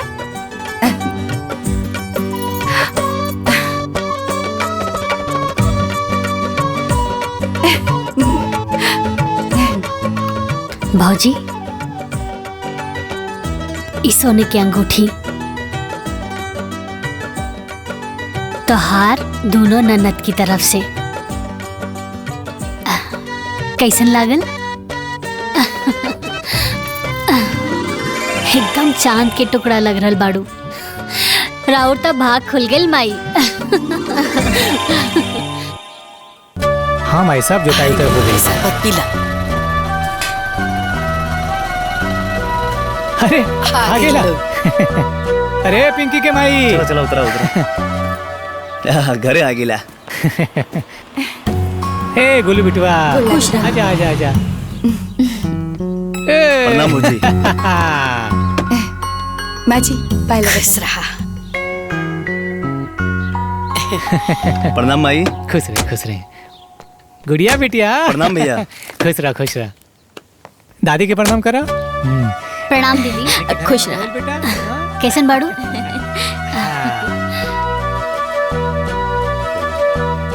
प्रणाम माई। खुश रहा। कुशल मंगल से सब शादी ब्याह हो गई ना?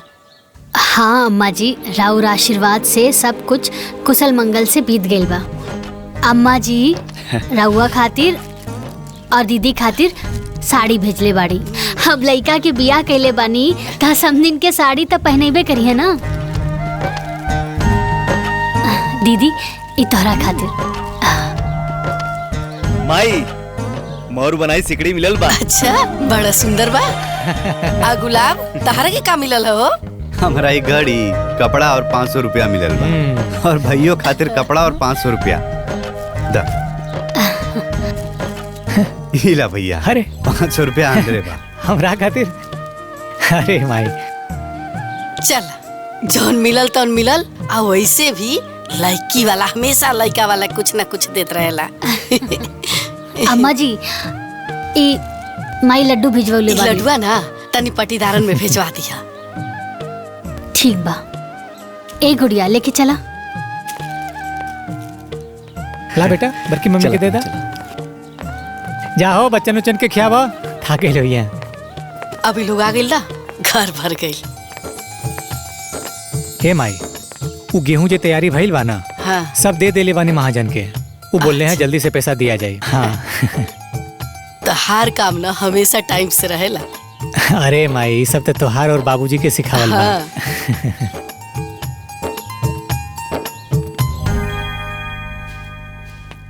गुड़िया, पिंकी, गोलू, चला आवा, सफर में थक गए हुई बा, आके दूध पीला। चला। माई हमरे खातिर है? हाँ बेटा, सब केहू के खातिर।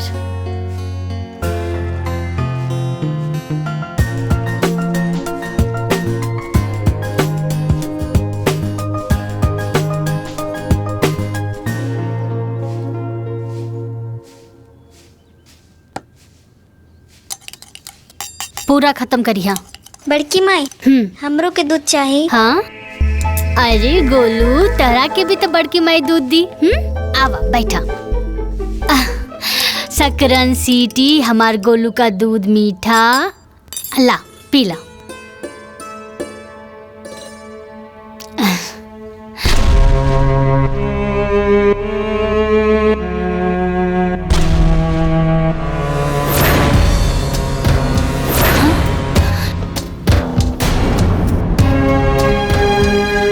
इन्हें आवा।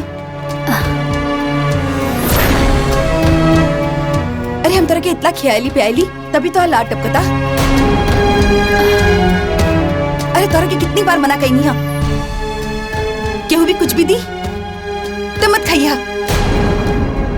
अरे केहू तोरा के जहर मिला के पिला दी और तोरा के कुछ हो जाए तो हम का करब?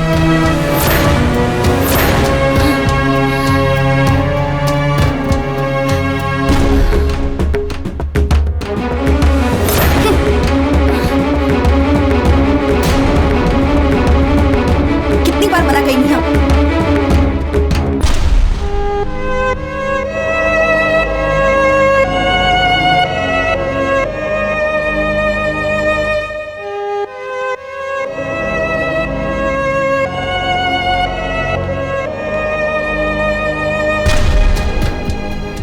कुछ बुझलू, केहू जहर पिला दी, ऊ हमरा के ना तोहरा के कहले बिया। अरे इतना निर्दयी तो तू ना बाड़ू, तो कर लेगा के जहर पिलेबू।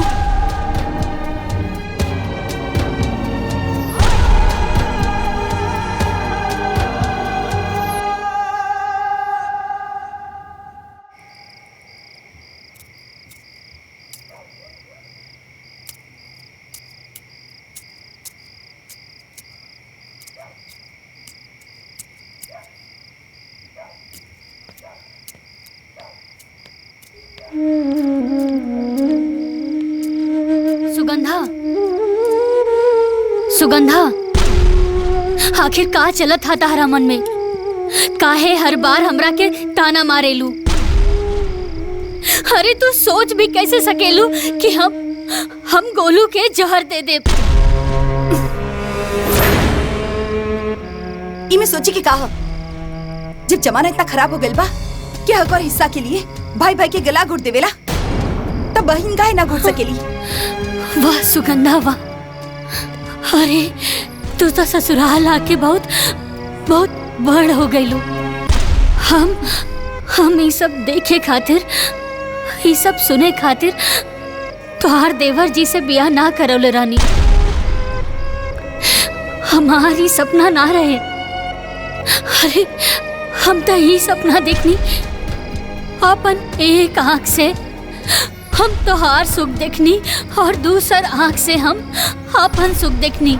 हे सुगंधा, अरे हमहू एगो माई हई और एगो माई लइका के जन्म देवेली, जन्म छीनेली ना। सुगंधा,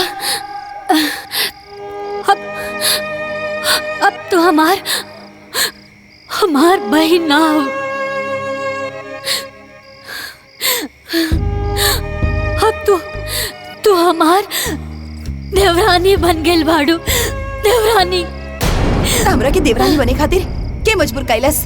तू मजबूर कैलू और तू खुलल आँख से सपना देखा ताड़ू। तो जौन आँख से सपना देखा ताड़ू उससे सिर्फ तोहरा की खुशी हुई। अगर अपन एक आँख से भी हमार खुशी के सपना देख ले रहती तो कबो भी 100 रुपया की चप्पल खातिर मना न कर ले रहती। हमार लड़का के भविष्य के बारे में अगर सोच ले रहती तो ओकरा के प्ले ग्रुप में जाए से मना न करती।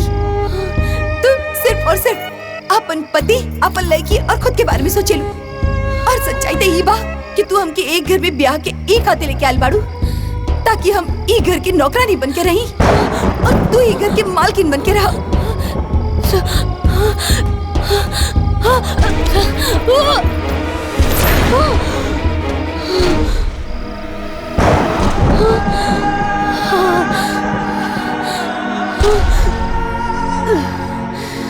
दीदी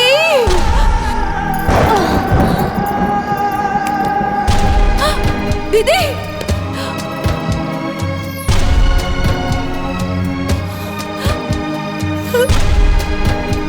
दीदी काबिल दीदी दीदी काबिल उठी ना दीदी।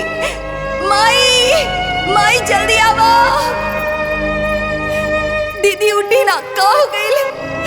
माई दीदी होश में आई दीदी। अरे का हो गई? पुष्पा जी का भाई? पुष्पा अरे पुष्पा पुष्पा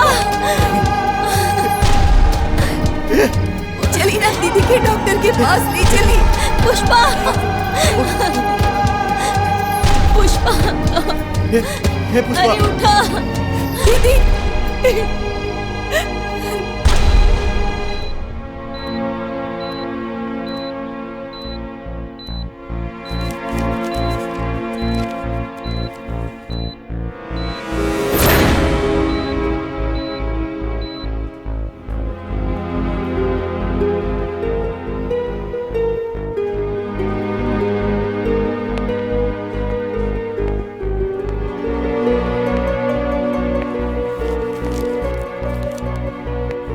डॉक्टर साहब कैसन बाड़ी पुष्पा? देखिए 1.5 साल पहले ही मैं उनको बता चुका था कि उनको ब्लड कैंसर है।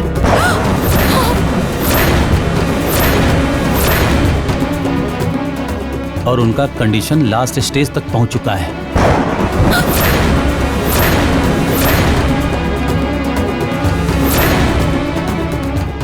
अब उनके पास बहुत कम दिन बचे हुए हैं, इसलिए उनको घर ले जाइए, खुश रखिए। परिवार में जितने दिन रहेंगे उनके लिए उतना ही अच्छा होगा।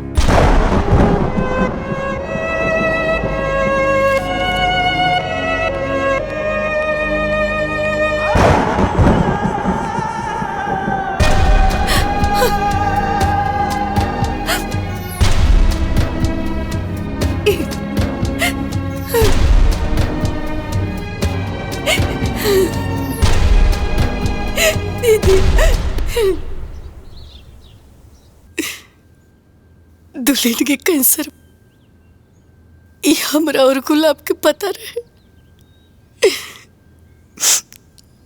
दुल्हन ये बीमारी के टेंशन में बहुत रहे लगली। नैहर की चिंता, ससुराल की चिंता, तेरा ब्याह की चिंता, गुड़िया के परवरिश की चिंता कि उनका बाद उनका गुड़िया के ध्यान रखी, घर के ध्यान रखी।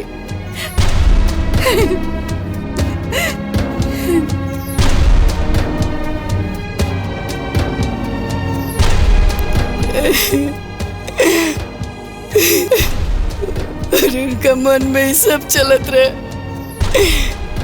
लेकिन हमरे से कह ना पावत रही।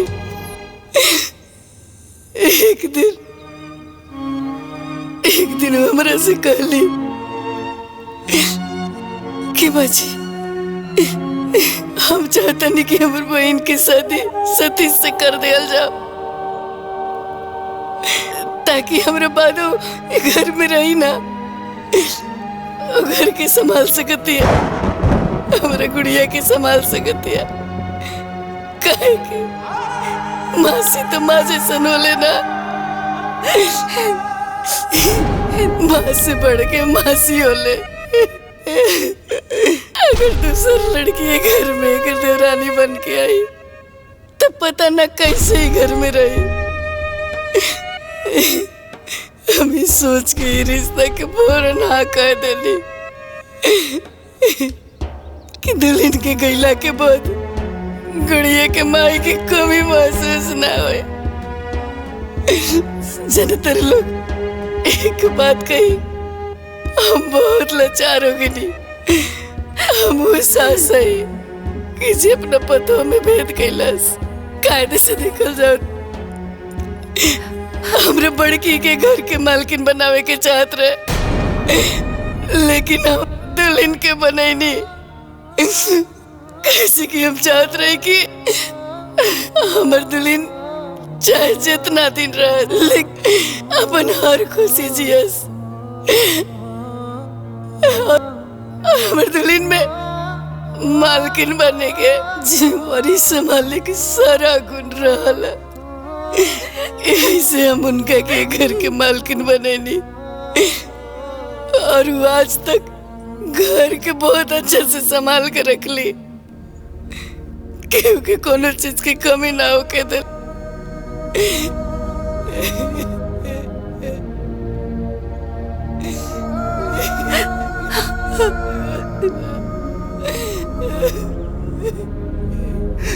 ना माई, चुप हो जा।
ये हंसी के पीछे इतना बड़ा दर्द छुपल बा दीदी, इतना बड़ा दर्द।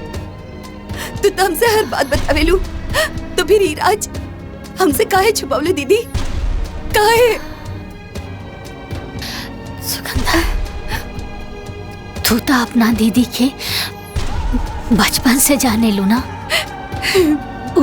वो अपन सुख सबके साथ बांटेली, लेकिन अपन दुख ना। हमारी बीमारी कैंसर हम तोरा के बाबूजी से माई से हे खातिर ना बताऊनी कि कहीं तू लोग बहुत परेशान ना हो जाओ। दीदी तू कितना महान बाड़ू, तू कितना महान बाड़ू दीदी।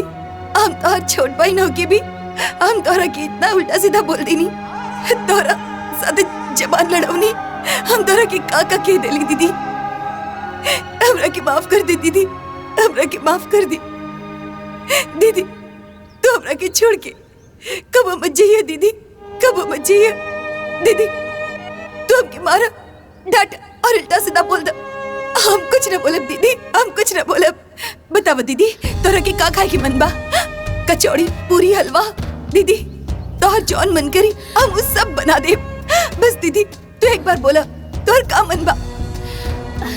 ए दीदी तू हमरा से नाराज नहीं खुना? बहन, जब दिल में कोनो नाराजगी ही ना बा तब माफी कैसन? और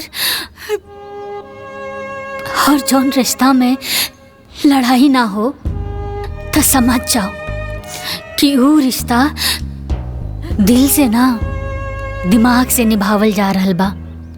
और हम तोहरा के छोड़ के कब्बो ना जाई।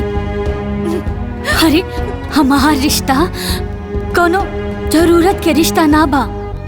जरूरत के रिश्ता छूट जाला और खून के रिश्ता कब्बो ना छूटेला। और हमनी दोनों बहन के रिश्ता त खून के बाना। खून के हाँ? अब सुना, अब तू ई रिश्ता छोड़ा और हमार मन के बात सुना। हाँ बोली दीदी। और हमार मन के बात यही बा कि तू हमरा खातिर आलू वाला कचौड़ी हाँ गोभी के सब्जी और सूजी के हलवा बना के खियाबू।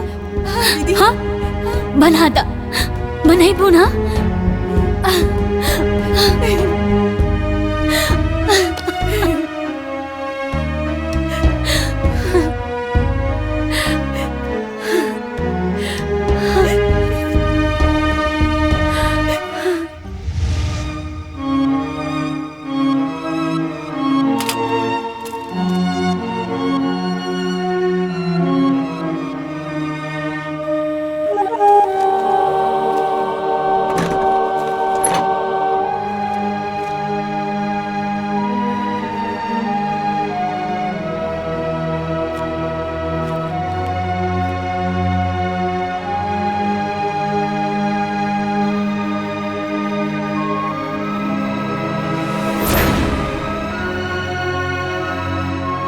दीदी आज ई तरफ पूरा परिवार के एक साथ काहे बुलवनी है? हमरा के तो कुछो नहीं के पता।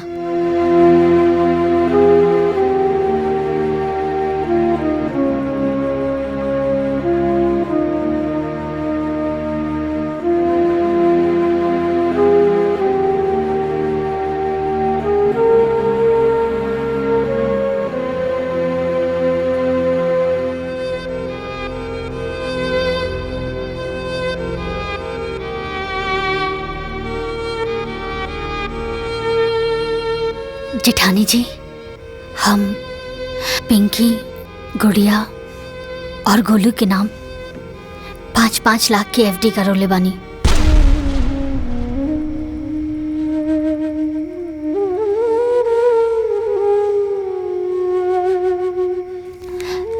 ई उहे के पेपर हा, रवा संभाल के रखी।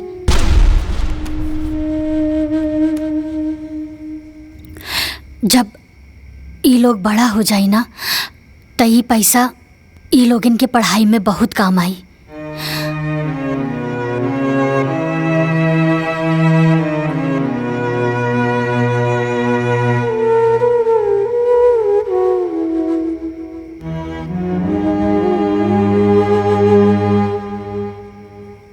सुगंधा, हम तोहरा से कहले रहनी ना कि समय अइला पर हम तोहरा के पाई पाई के हिसाब दे।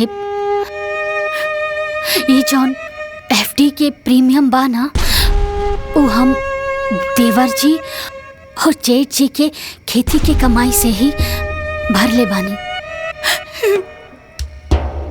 ई पूरा घर चलावे खातिर हम पाई पाई जुड़नी।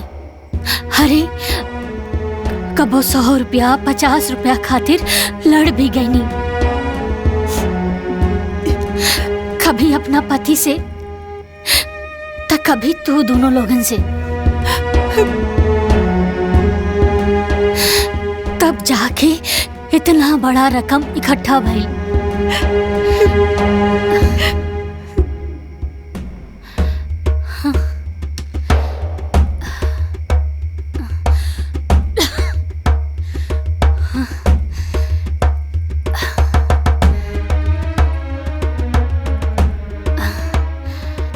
पर जेठानी जी, अब हमरा अंदर ई घर के मालकिन बने के हिम्मत नहीं के बचल।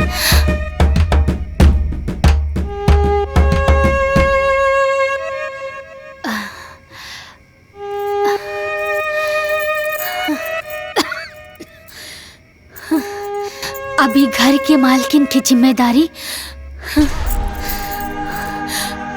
रहुए संभाली जेठानी जी, रहुए संभाली।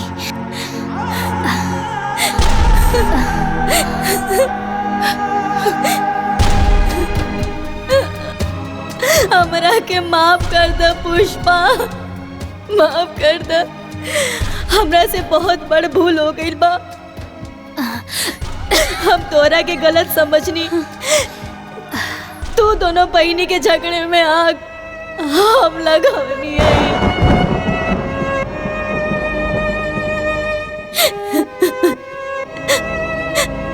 काहे से हम सोचत रही कि तू बस अपने बारे में सोचेलू, बाकी आज जवन तू इस सब के लिए कैले बाड़ू। अगर हमार सग बहन भी होगी ना तो कबो ऐसा ना करी, कबो ना करे। अरे जेठानी जी संभालिए अपने आप के। वैसे भी बेगुनाह के दिल ना बहुत छोट होला, लेकिन जब केहू से माफी मांग लेला ना तो ऊ बहुत बड़ हो जाला। और राउर आँखी के आंसू ये बता रहल बा कि राउर मन में अब कौनो मैल नहीं खे। रउआ के माफी मांगला के कौनो जरूरत नहीं खे, कौनो जरूरत नहीं खे।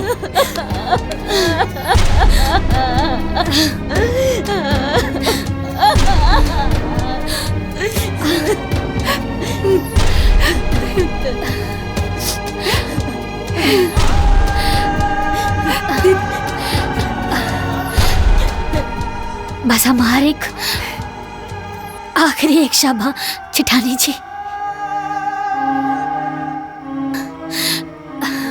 ई सुगंधा छोट हवे, थोड़ा जिद्दी बाड़ी, लेकिन दिल के बहुत अच्छा बाड़ी। एकर कौनो भी बात के कबो बुरा मत मनिया। एकर हमेशा ख्याल रखिया अपन छोट बहन समझ के।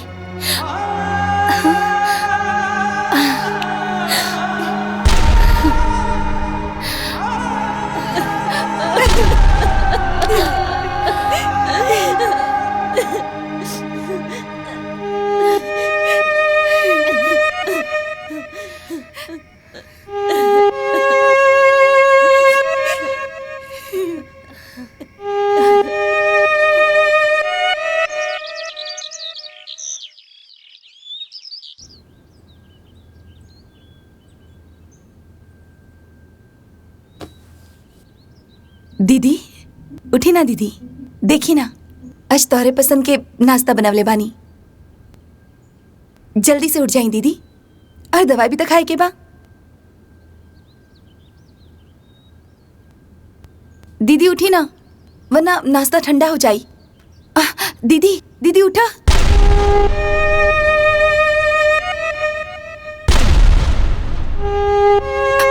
दीदी दीदी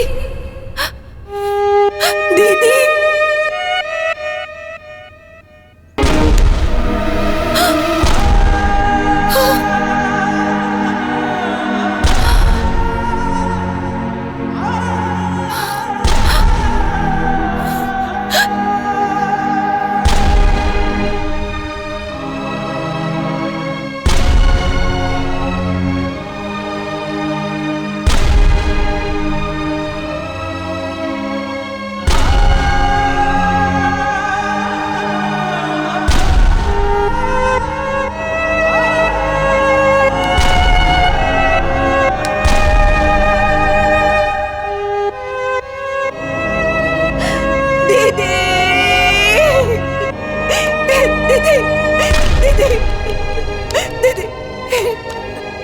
दीदी उठी ना दीदी, दीदी